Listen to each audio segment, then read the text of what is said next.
evening to you. Weekend just around the corner for some of us.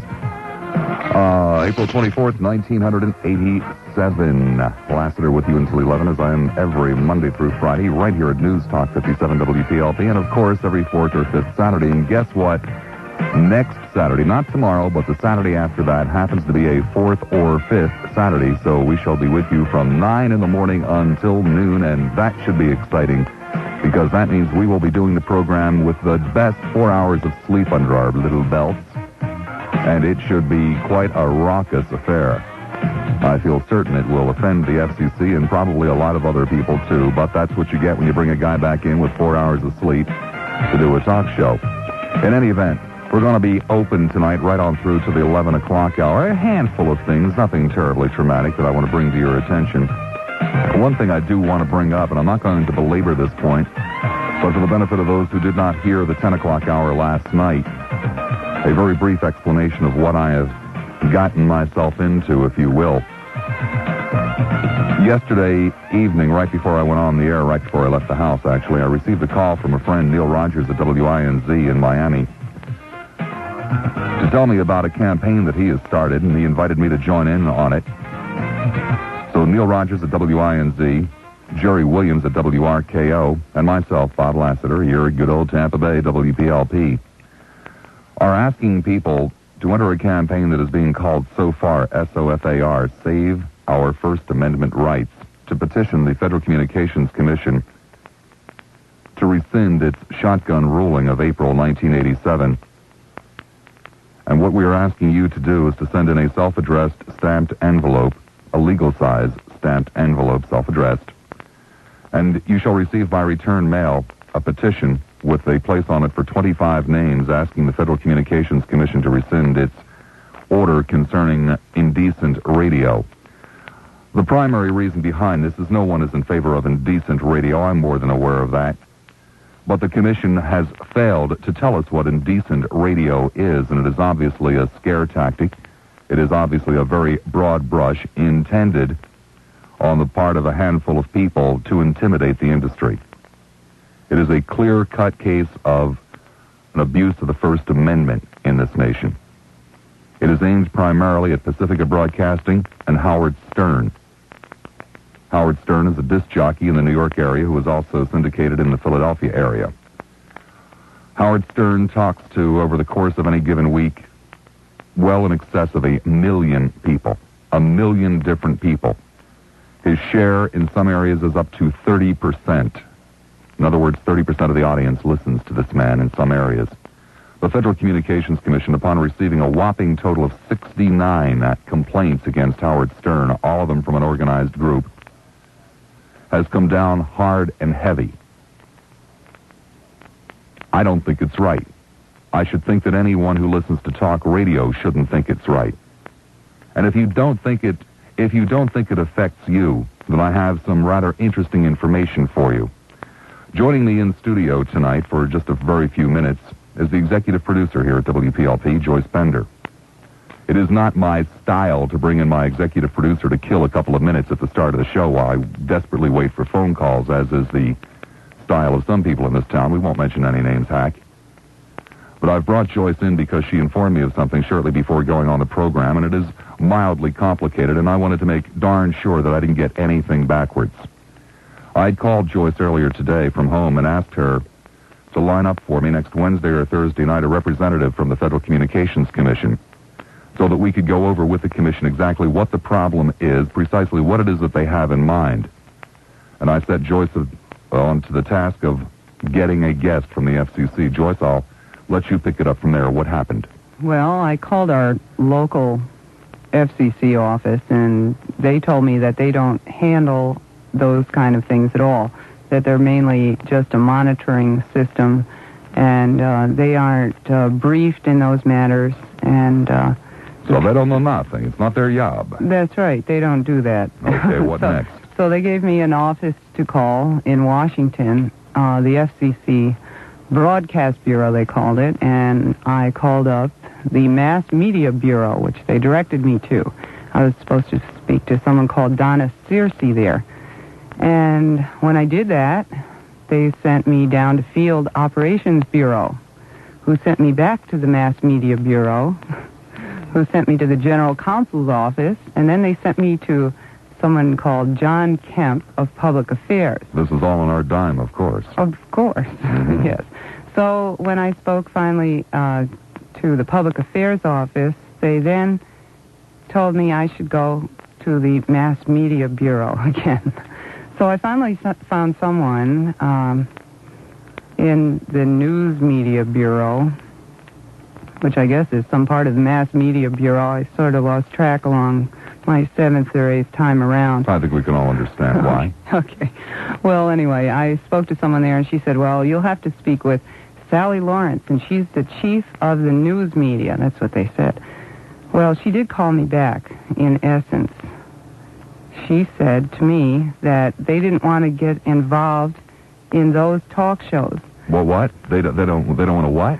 They don't want to get involved in those talk shows, Bob. They don't want to get involved in those talk shows. What do they mean by that? Well, I didn't ask her what she meant by those talk shows, but she did elaborate on it a little bit. She said after the ruling came down on Friday, they were inundated with calls, and they just didn't want to get involved in it because...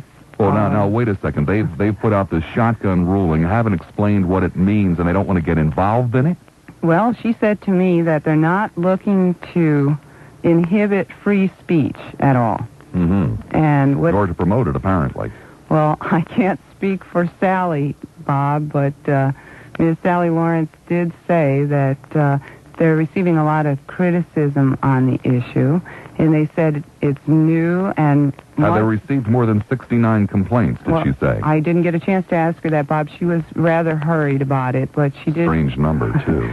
She did tell me that it's more flexible, these new rulings. They're more flexible, and it's up to the local broadcaster because the local broadcaster knows his audience better than anybody else, and they don't want to get involved in those talk shows because something they said or they would say on one of the shows might be held against them. No, wait a second. Let me see if I have this correct. It is up to the local broadcaster because he knows his audience what is decent and what is indecent. Well, she said to me, they know their audience, and she said, after all, you have Arbitron ratings and things like that help you to know your audience. In other words, would help us to know whether or not we have children listening. Well, she did mention that child issue. Mm-hmm. But that's really interesting because I can't think of a talk station in this country that has any significant ratings, and most of them actually have 0 ratings in the 12 to 17 bracket. Well, so I guess we can therefore assume that we have no children listening whatsoever, and we can sit here and scream the F word. Well, gee, I don't know about that, Bob, but she did make that issue when children are in the audience, is what she said. So you have to use your discretion and your good judgment as a broadcaster, I'm to assume, Bob, in case there might be children in the audience. But she did... Do you think we could do what Mr. Rogers does in reverse, and instead of asking all the parents to leave the room, ask all the children to leave the room, and then we can talk dirty? Well, I don't know. She said that maybe when this whole thing settles down, she'll be available to talk with us, and she will be sending us a copy of the recent ruling, and she will be sending us some of the letters or the complaint type issues that involved the Howard Stern issue. There were 3 radio stations she cited, and she said she's going to be sending that along, and we'll be waiting with bated breath to receive that. But they won't talk to us. No, not now. No, they won't talk. Is one of the reasons they won't talk to us because they're afraid of what they might say? Was there not some indication that they Well, the indication was, as I understand it, Bob, was that they're in essence, I guess, afraid that if they say something in Tampa Bay that might be applicable to our situation and our audience, that people are going to construe that to all parts of the nation. In other words, they don't know what they're talking about, and they're afraid of saying something and being held to it. By someone in Santa Barbara, as an example. I don't know. She seemed to say that it was whatever the market will allow. That's the indication I got from her when I spoke with her this afternoon. All right, Joyce, I thank you very much for that. I thank you very, very much. This is the situation. The Federal Communications won't talk about it. Federal Communications Commission will not talk about it. And They have acted on an incredibly small number of complaints concerning quote-unquote indecent radio, but yet aren't awfully clear as to what indecent radio is. It's one of those things that they say, well, we'll know it when we hear it. Well, that simply is not good enough. It simply is not good enough. And so we are asking you to get off your duff, because a handful of prudish, fundamentalist, right-wing reactionaries have pressured the Federal Communications Commission into coming down hard and heavy on a handful of radio stations in this country, for the time being a handful of radio stations in this country. And if you don't like that, and I hope that you don't, we're going to ask you to do something about it. You always want to know, what can I do? Well, this is what you can do. You can invest 44 cents and send me a self-addressed stamped envelope. We shall get back to you by return mail a petition with room on it for 25 names. We ask you to get it filled out and to return it to us no later than the 4th of July, actually somewhat before then, because we wish to present the Federal Communications Commission on the 4th of July with hopefully a couple of 100,000 names. Now, I'm not expecting a couple of 100,000 people in Tampa Bay, but between Miami, Tampa, and Boston, it is a realistic number. And if free speech means anything to you whatsoever, anything whatsoever, then I would hope that you'll take the time to write down this address. Address it to SOFAR, S-O-F-A-R, Post Office Box 48579, 48579, St. Petersburg, 33743, 33743. I promise not to belabor this matter. I'm not going to. I'll let it go at that. If you'll let me give you the address one more time. SOFAR, P.O. Box 48579, St. Petersburg, 33743. The phone numbers that put you on the air at WPLP are in Hillsborough County, 224-0057, in Pinellas County, 393-0057, and anywhere else toll-free, 1-800. Today gave you, the citizens of the greater Tampa Bay area, the opportunity to vote on the name of this marvelous new domed facility that they're building. They selected two names and are allowing you to choose between the two. They're just so democratic there in St. Petersburg. The first name that you get a chance to choose is the Florida Suncoast Dome. Oh, that's real catchy, and if you like that, you're really going to love the second one. It is simply the Suncoast Dome. Now, your two choices are Florida Suncoast Dome and Suncoast Dome. I, however, have a third possibility. Now, they have given out 900 numbers where you can pay 50 cents to cast your vote for what's called the dome. We do not have a 900 number here. As a matter of fact, it doesn't cost you anything. But I have suggested the Honey Pot Dome. Unfortunately, I'm afraid a lot of you don't know what a honey pot is. And in view of the FCC's recent ruling, I would be hard-pressed to explain to you what a honey pot is. But nonetheless, if you like Honey Pot Dome, we'll be delighted to take your calls here at News Talk 57 WPLP. Tabulate the vote and forward it to the great city fathers. Flash, by the way, this just handed to me from the WPLP newsroom. No one has died in the custody of the Tampa Police Department so far today. Well, that's news. One additional thing I wanted to pass along. While dialing around today, I heard a telephone call. It was a familiar voice, one that I've heard on this station and hung up on a number of times. Just a sad, pathetic creature, and he asked a question. He said, "Why do some people hate fundamentalist Christians?" Well, allow me to attempt to answer that. Could it be that they're so intolerant? Could it be that they're so narrow-minded? Could it be that they're in favor of things like censorship? Could it be that they're so arrogant and self-righteous? Could it be the know-it-all attitude? Could it possibly be because fundamentalist Christians tend to live in a dream world? Or could it be that they tend to be a tad hypocritical? Now, perhaps you would like to answer this burning question. If so, be my guest. The question is, why do some people hate fundamentalist Christians? Between you and me, I frankly think they need to hear why it is that some people are so upset with fundamentalist Christians. Also, one final thing before we go to the telephones. I have made stars out of some callers in the year and a half that I've been here. I have literally made stars. I'm talking about people like Rocky, the rock and roll Klansman, or Southside Johnny, or Mr. Brevity, or the Brandon Brain Lady. But we're always looking for new stars.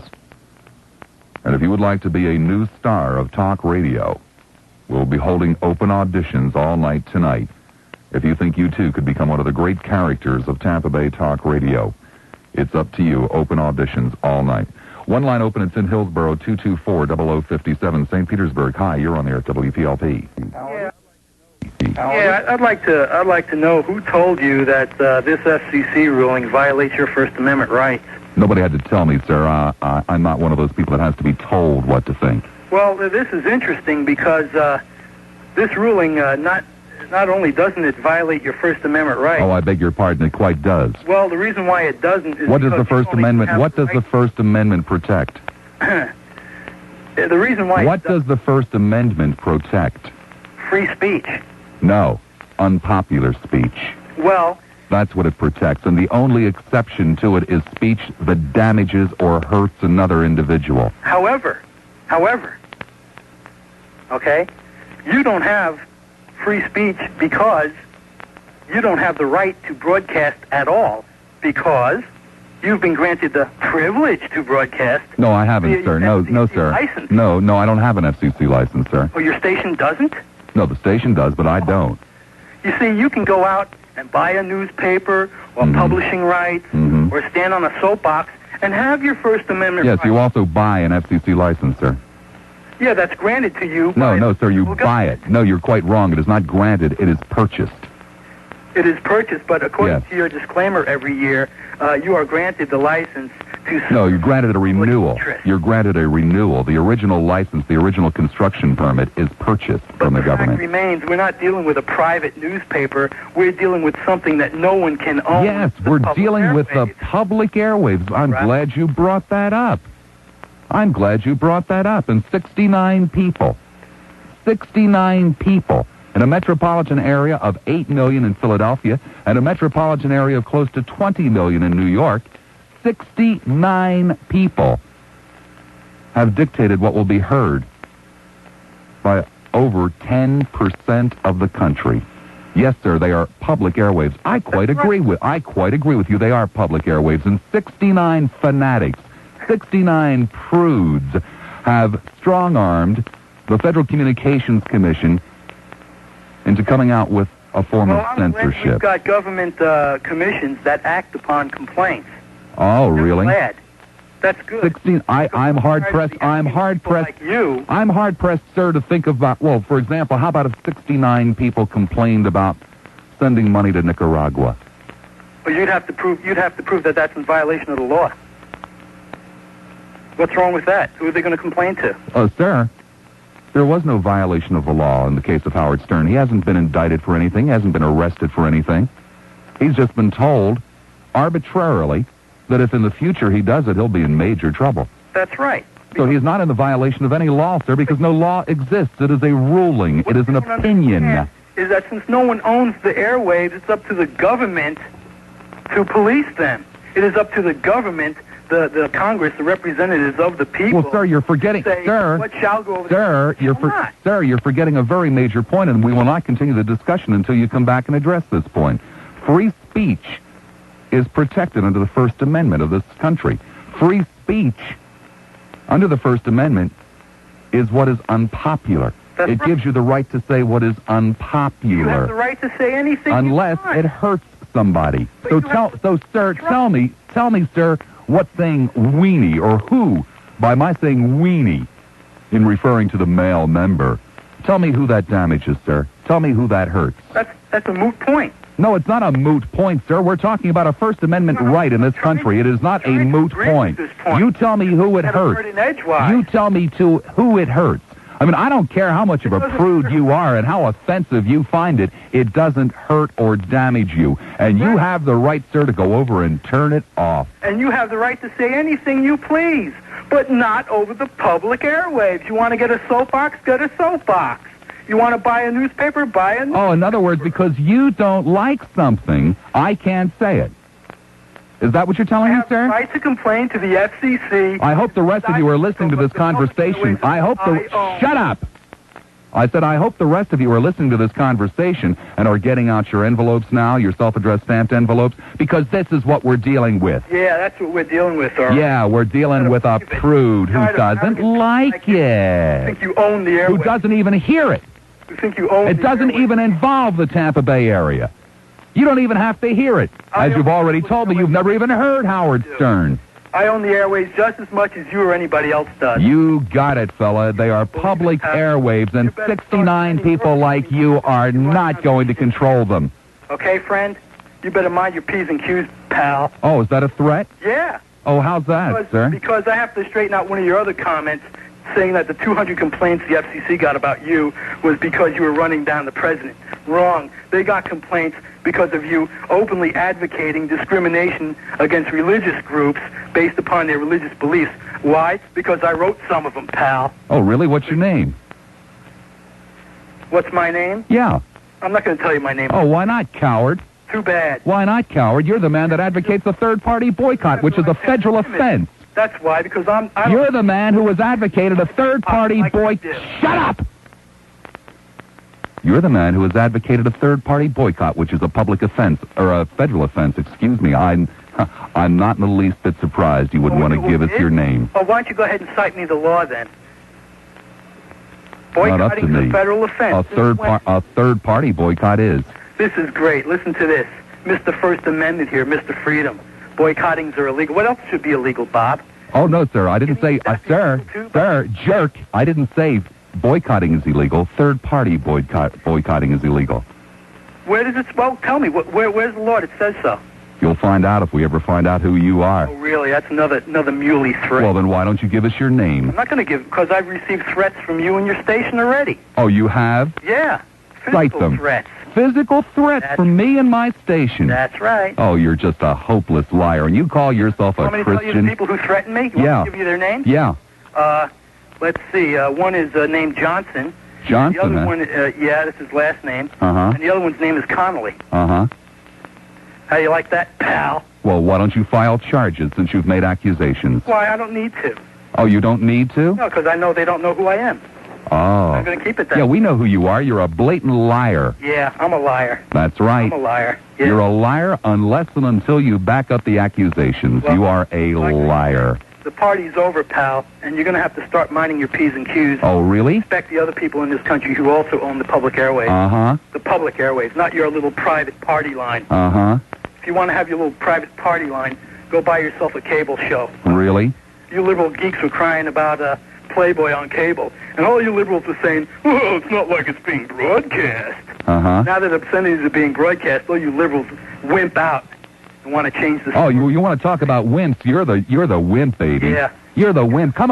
You're the wimp who sits there anonymously making accusations that you can't back up. You're the wimp who sits there violating the federal law of this nation and won't come forward. That's right, a third-party boycott's a violation of a federal law. Pocket, pal. I don't have no license in my pocket. That's right. Yeah. You got it, baby. Just stop being a little more responsible with yours. Oh, really? I don't have one. I already told you that. Well, your station, I don't need one. You know what I mean. Your station. You better stop minding your P's and Q's. Well, why don't you come forward and file a formal complaint so we can get your name? Because you know what happens when we get your name, punk? That. You go to jail. I go to jail. That's really. right. Yeah. Because you have advocated a third-party boycott. You see, little boy, you are so stupid. You don't quite understand what the law is. Yeah, if you want to boycott WP, if you'll shut up a second, jerk, I'll explain it to you. If you would like to boycott WPLP, that's perfectly fine. That is well within your legal rights. But when you suggest that people boycott the sponsors of WPLP, then you have committed a third-party Boycott. Yeah, and I need you to tell me what statute that is, and where does it say it? You'll find out, little boy. Well, that's interesting. Since the civil rights movements of the early '60s, that was done in quite a few times. And guess what? What? We just put a tap on this call. We now know who you are. Good. Bye-bye, little boy. To join in the conversation, the number to call in Hillsborough County is 224-0057. In Pinellas County, 393-0057. And anywhere else in Florida, 1-800-334-0057. Of modern-day electronics. I wonder if the name Thomas Stratford means anything to our last caller. St. Petersburg, you're on the air at WPLP. Hi, you're on the air at WPLP. Yes, Mr. Lassiter. Yes, sir. This is my first time calling, and I'd like to touch on the issue of the Christian situation that you brought up. I think that a lot of this pressure that they're putting on us, including the FCC ruling, is basically our own fault. I think that a lot of people out there like myself believe in live and let live type situation. I'm not a church-going person or anything like that, but I've always believed in, you do your thing and I do mine. But it seems to me that they're getting organized, or have been organized, and getting stronger all the time. I was at a restaurant last week with some friends.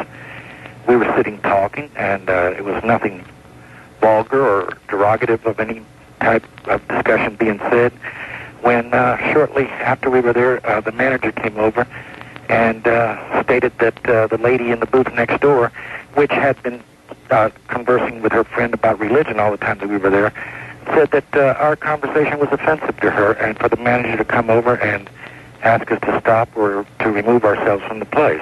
And there was really nothing vulgar or nothing that couldn't be said over the radio that was being discussed at that table. I think that's a bit pushy. And one thing that they're doing is they're affecting people to the point now where I think people are going to start getting organized and put a stop to this. People better start getting organized and put a stop to this. Well, sir, I can guarantee you for one, first of all, they drove me to make a call that I've never talked to a talk radio before. And second of all, I'm putting my self-addressed stamped envelope in the mail tonight. I thank you very much for that. And you keep up the good work, sir. I'll try. Thank you. Be good. Bye-bye. That opens up a line in Hillsborough, 224-0057, 224-0057. Dunedin, hi, you're on the air at WPLP. Okay, sir. The question I have, first of all, is what is a talk show, radio show?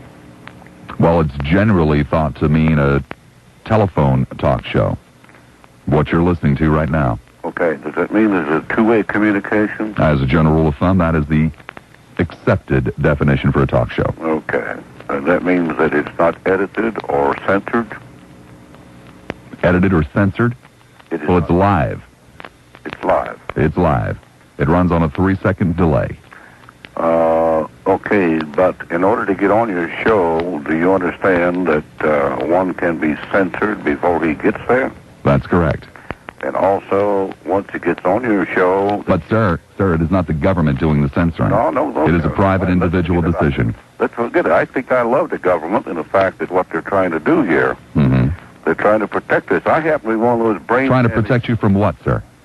Protect you from what? People who have the audacity to think that they have the privilege of insulting me and the neighborhood and everybody else. Oh, sir, I beg your pardon.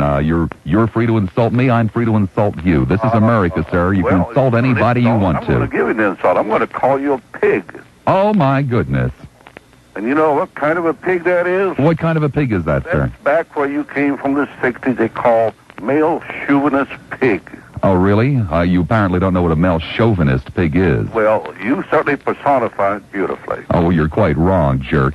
I'd suggest you go and look up the definition. I'd suggest you go and look up the definition of chauvinist before you make another phone call. Oh. You can read, can't you? I read very well. Could have fooled me. And matter of fact, you did. There you go. You male chauvinist pig. Right. you feel that you're the smartest person in the world. No, sir, I don't. You go around insulting You everybody. apparently think I am, though. Why bring this character out of New York down here?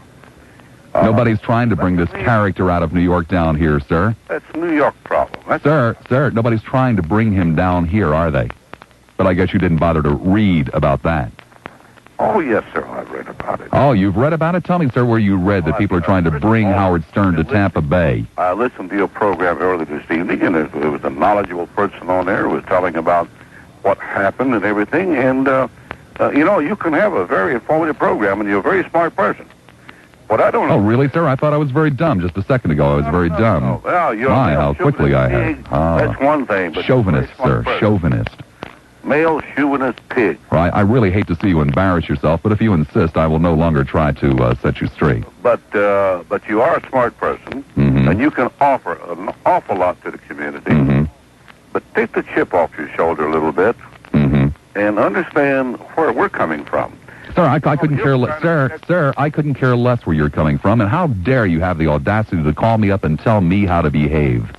Well, because you try to tell us how to behave. No, I don't try to tell you how to behave, sir. You're telling us that we should be like you. No, sir, I've never said any such thing. Oh, no. I wouldn't suggest that anyone be like me. I'm a recluse, sir. If you don't do it my way, then you don't belong on this earth. Sir, I've never said any such thing. Oh, you imply it. Oh, imply it, sir. I cannot help, sir. Sir, I cannot help what you infer from your ignorance. I think, Mr. Bob Lassiter, that you have to take a good hard look, and and I know there's only about 1/2 or 1% of the people that call in, and you're now out there on the airwaves trying to get somebody to support your cause. No, sir, it's not my cause. Sir, it's not my cause. You see, I don't deal in that type of radio, so it's not my cause.